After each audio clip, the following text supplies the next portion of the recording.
Selama ini lo mikir matahari terbit dari barat itu cuma dongeng atau nakut-nakutin bocah? Tapi sadar nggak sih kalau panggung tempat lo berdiri sekarang ini mesinnya lagi rusak parah? Gue nggak lagi ngelindur ya. Bumi yang lo injak sekarang itu lagi oleng, mesinnya lagi rusak. Tapi lo masih aja so asik kayak nggak punya dosa di depan kamera ponsel pintar lo. Kerusakan ini bukan cuma perasaan atau khayalan gue doang. Tapi data dari Badan Kelautan dan Atmosfer Nasional Amerika Serikat udah ngebuktiin kalau kutub utara magnet bumi kita sekarang lagi minggat kenceng banget menuju Siberia di Rusia. Lo bayangin, pelindung bumi yang harusnya diem itu sekarang lagi lari kayak orang ketakutan, ninggalin posisi aslinya yang udah lama banget ada di Kanada. Pergerakan magnet ini makin gak masuk akal karena kecepatannya melonjak gila jadi 60 km per tahun. Padahal dulu anteng-anteng aja gerak cuma 10 kilo per tahun. Ini artinya setir bumi lo ini emang lagi lepas kendali dan gak mau nurut lagi sama aturan lama.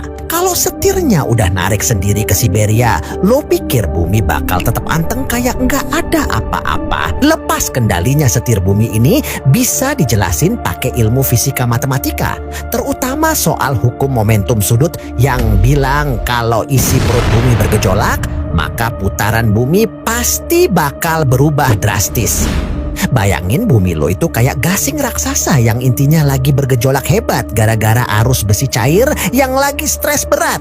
Bikin kecepatan putaran bumi makin gak stabil tiap harinya. Bicara soal putaran yang berubah arah, ada teori ngeri namanya efek Janibekov yang secara matematis ngebuktiin kalau benda muter di ruang hampa itu bisa putar balik 180 derajat secara otomatis. Titik jenuh ini adalah kepastian matematis, bukan ramalan cuaca yang bisa salah.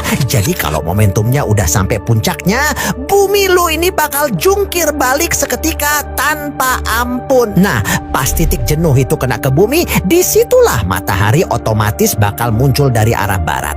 Sebuah fenomena yang sebenarnya udah dibilangin sama Al-Quran 1400 tahun yang lalu.